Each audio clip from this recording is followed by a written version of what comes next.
আচ্ছা, চলুন সরাসরি আজকের এই দারুণ ইন্টারেস্টিং বিষয়টিতে ঝুঁকে পড়া যাক। মানুষের মন আর আচরণের জগৎটা, বিশেষ করে বডি ল্যাঙ্গুয়েজের ব্যাপারটা সবসময় এক অদ্ভুত রহস্য। আজকের এই বিশ্লেষণে আমরা এমন একটা টপিক নিয়ে কথা বলবো যা আমাদের সবারই কখনো না কখনো কাজে লাগবেই, আর সেটা হলো প্রতারণা বা সোজা কথায় মিথ্যা ধরার বিজ্ঞান।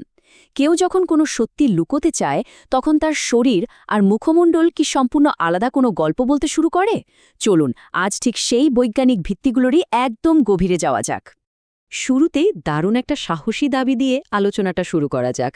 কাছের মানুষটি মিথ্যা বলছে, মাত্র ৩ সেকেন্ডে ধরে ফেলুন। কথাটা শুনতে বেশ জাদুকরী বা কোনো সিনেমার ডায়ালগের মতো মনে হচ্ছে, তাই না? কিন্তু এটাই আমাদের আজকের এই এক্সপ্লেনারের মূল ভিত্তি। এখানে দাবি করা হচ্ছে যে পরিচিত কারো কোনো প্রতারণা ধরতে ঘণ্টার পর ঘণ্টা জেরা করার কোনো দরকারই নেই, মাত্র কয়েক সেকেন্ডের নিখুঁত পর্যবেক্ষণই নাকি যথেষ্ট। চলুন দেখা যাক এর পেছনের বিজ্ঞানটা আসলে আমাদের কি বলছে। পর্ব ১, ৩ সেকেন্ডের প্রতারণা নীতি। এখন মনে প্রশ্ন জাগতেই পারে, সত্যিই কি মাত্র ৩ সেকেন্ডে কারো প্রতারণা ধরা সম্ভব? মানে এটা তো আর কোনো গোয়েন্দা উপন্যাসের কাল্পনিক গল্প নয়, বরং আচরণগত বিজ্ঞানের একটা অত্যন্ত দ্রুতগামী বিশ্লেষণ।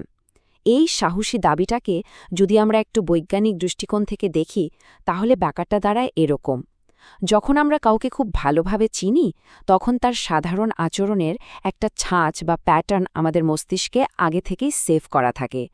আর যখনই সে পরিচিত মানুষটা মিথ্যা বলার চেষ্টা করে, তখন তার ওই চেনা প্যাটার্নে খুব দ্রুত আর সূক্ষ্ম কিছু পরিবর্তন ঘটে। এই পরিবর্তনগুলো এতটাই দ্রুত হয় যে তার চোখের পলকে, মানে ৩ সেকেন্ড বা তার চেয়েও কম সময়ের মধ্যে ঘটে যেতে পারে। পর্ব ২, মাইক্রো এক্সপ্রেশন বা সূক্ষ্ম অভিব্যক্তি শনাক্তকরণ। মানুষের মুখমণ্ডল কিভাবে লুকানো সত্যকে ফাঁস করে দেয়, সেটা বুঝতে হলে আমাদের একটা বিশেষ ধারণার সাথে পরিচিত হতে হবে, আর তা হল মাইক্রো এক্সপ্রেশন।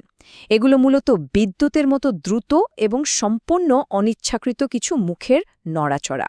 ব্যাপারটা অনেকটা এরকম, যখন কেউ কোনো কিছু গোপন করতে চায়, তখন তার মস্তিষ্ক একসাথে দুটো পরস্পর বিরোধী সংকেত পাঠায়। একটা সংকেত বলে সত্যিটা বলে দাও, আর অন্যটা বলে না না ছেপে যাও। এই যে মনের ভেতরের একটা যুদ্ধ, এই মানসিক দ্বন্দ্বের কারণেই মুখের পেশিতে ১ সেকেন্ডের ভগ্নাংশের জন্য আসল আবেগটা ফুটে ওঠে। এটা এতটাই চোখের পলকে ঘটে যে যে ব্যক্তি মিথ্যা বলছে সে নিজেও এটা লুকিয়ে ফেলার কোনো সুযোগই পায় না। এখন স্বাভাবিক অবস্থার সাথে এই ব্যাপারটার একটু তুলনা করা যাক। এটাকে আমরা ছোটবেলার সেই স্পট দ্য ডিফারেন্স বা পার্থক্য খোঁজার খেলার মতো ভাবতে পারি।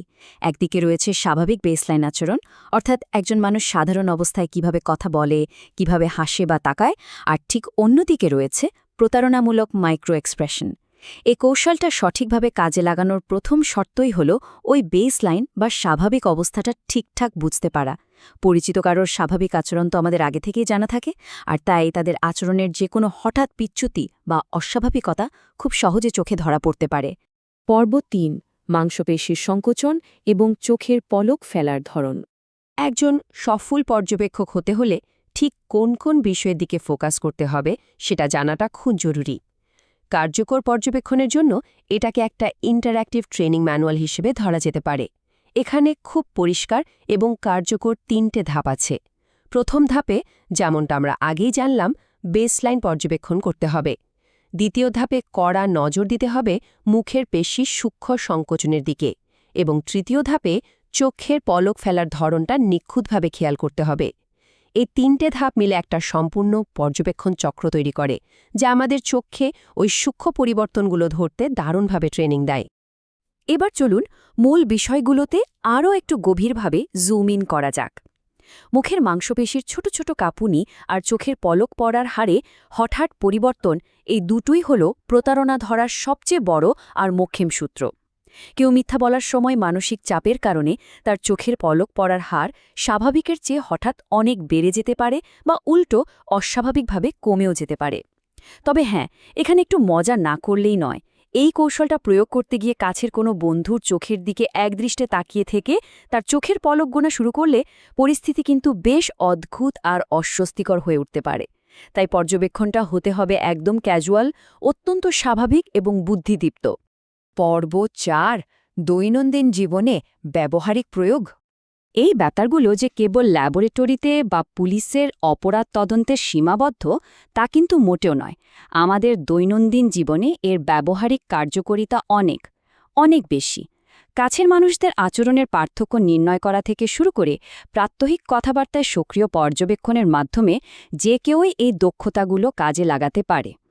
এটা মূলত চারপাশের মানুষের সাথে আরও সচেতনভাবে, আরও নিখুঁতভাবে যোগাযোগ স্থাপন করতে সাহায্য করে। এই পার্থক্য খোঁজার দারুণ দক্ষতাটি আমাদের প্রতিদিনের সাধারণ কথোপকথনকেও একটা সম্পূর্ণ নতুন মাত্রা দিতে পারে। আজকের এই বিশ্লেষণটি শেষ করার আগে চলুন একটা দারুণ কৌতূহলোদ্দীপক প্রশ্ন নিয়ে ভাবা যাক। যদি প্রতিটি মাইক্রো এক্সপ্রেশনই একটা করে না বলা গল্প বলে, তবে এই মুহূর্তে আমাদের আশেপাশের কারো মুখমণ্ডল ঠিক কী প্রকাশ করছে? এই তথ্যগুলো জানার পর আমরা হয়তো চারপাশের মুখগুলোকে আর আগের মতো সেই সাধারণ দৃষ্টিতে দেখব না। মানুষের এই নীরব ভাষার জগৎটা সত্যিই চমকপ্রদ। এই নতুন দৃষ্টিভঙ্গিটা সাথে নিয়ে চারপাশের জগৎকে একটু নতুনভাবে পর্যবেক্ষণ করার আনন্দটা উপভোগ করুন।